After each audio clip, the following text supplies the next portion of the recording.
நாடு எல்லாம் நல்ல இடத்துக்கு நல்லா முன்னேறுது. சயின்ஸ் அண்ட் டெக்னாலஜி, கல்வித்துறை, இன்ஃப்ராஸ்ட்ரக்சர் டெவலப்மெண்ட், ரயில்வே எல்லாருமே நல்லா முன்னேறுது. நம்மளுக்கு சுதந்திரம் கிடைக்கும்போது இந்தியாவில் வந்து விண்வெளித்துறையே கிடையாது.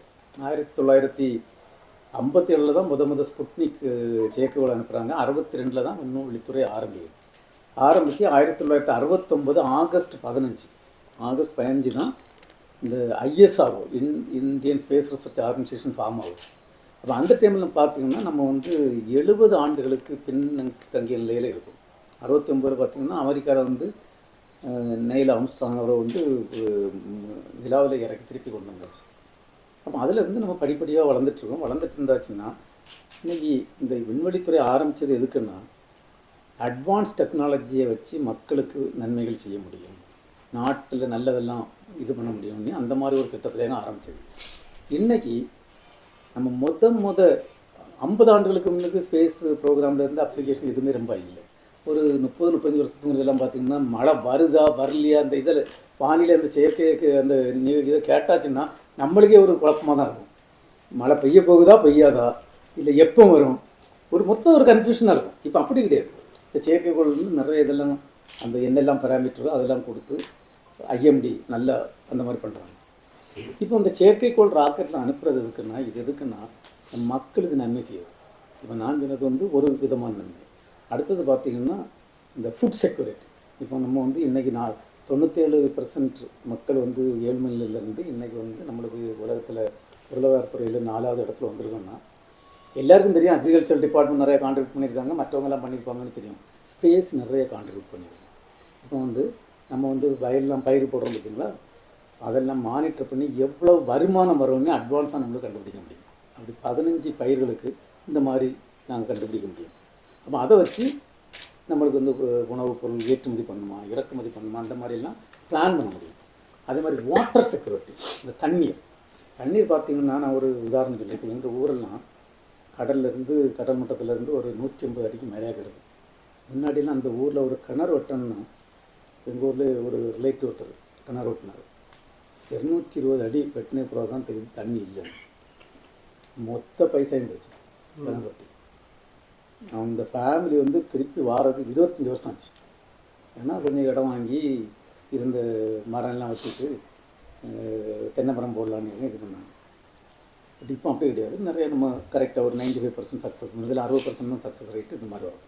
அப்போ இந்த விண்வெளித்துறையுடைய இது பார்த்திங்கன்னா ஒன்று வந்து சாதாரண மக்களுக்கு பயன்படுறதுக்காக நிறையா துறை, இப்போ ATM கார்ட்ஸு இந்த மாதிரி நிறைய இடத்துல நீங்கள் நேற்று எல்லாம் நாங்கள் இங்கே டிஸ்கஸ் பண்ணோம், இது பயன்படும்.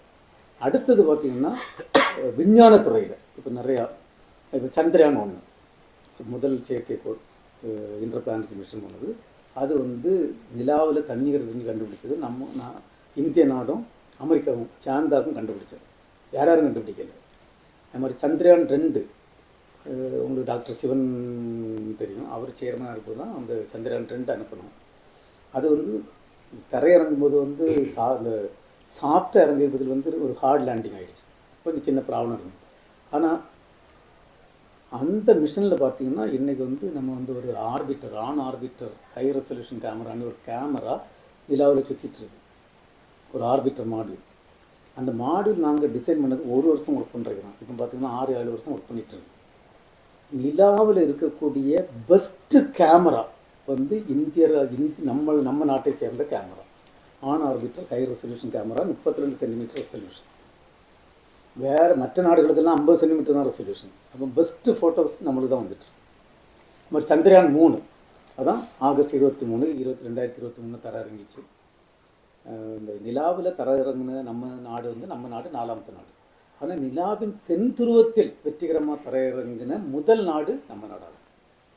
சார், எல்லாருக்கும் மனசுல வர ஒரு கேள்வி, நிலவுல தண்ணி இருக்குன்றாங்க, நீங்க முதல்ல சொன்னீங்க, இதுல சந்திரன்ல தண்ணி இருக்கு, எவ்வளவு குவான்டிட்டி அங்க இருக்கும்? ஒரு மனுஷன் அங்க போய் வாழ்ந்து கரெக்டான ஒரு கேள்வி கேட்டீங்க. இப்போ நம்ம வந்து கண்டுபிடிச்சிருக்கிறது நிலாவில் தண்ணி இருக்குன்னு கண்டுபிடிச்சிருக்குன்னு ஒழிய எவ்வளோ குவான்டிட்டி இருக்குன்னு கண்டுபிடிக்கல. அதுக்காக தான் இப்போ சந்திரயான் 4 ஃபர்தர் இதுக்குள்ள மிஷன்லாம் அதுக்காக தான் போகிறோம். இப்போ சந்திரயான் போய் அங்கே போய் இறங்கி சாம்பிள்லாம் எடுக்குது, இதெல்லாம் இந்த மாதிரி இதை கண்டுபிடிக்கிறதுக்கு தான். Your question is very good. இல்ல அதுக்குன்னு தனியா ஒரு சேட்டலைட் அனுப்புறதுக்கான வாய்ப்புகள் இருக்கா? அதுக்கான முயற்சிகளை நீங்க இல்லை, அதுக்கு தனியாட்டுன்னு இல்லை. சந்திரயான் 4லையும் இந்த மாதிரி அதில் உள்ள எக்ஸ்பெரிமெண்ட்லாம் இது பண்ணுவோம். ஃபர்தர் சந்திரயான் 5 ஒரு மிஷன் இருக்குது. சந்திரயான் 5 இந்த நம்மளும் இந்த ஜப்பான் நாடும் சேர்ந்து இதிலெல்லாம் இருந்து வரக்கூடிய இந்த ஆராய்ச்சியில் இருந்து வரக்கூடிய பயனில் இந்த மாதிரி பயன்லாம் வரும். இப்போ வரைக்கும் எவ்வளவு தண்ணி இருக்குன்ற ஒரு நம்ம இப்போ எவ்வளோ குவான்டிட்டி இருக்குன்னு நம்ம குவான்டிஃபை பண்ணலை.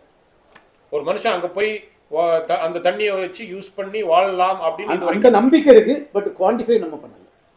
பிளே ஸ்டோர் மற்றும் ஆப் ஸ்டோரில் இருந்து பாலிமர் செயலியை QR கோடு மூலம் பதிவிறக்கம் செய்யுங்கள். செய்திகளை உடனுக்குடன் பெறுங்கள்.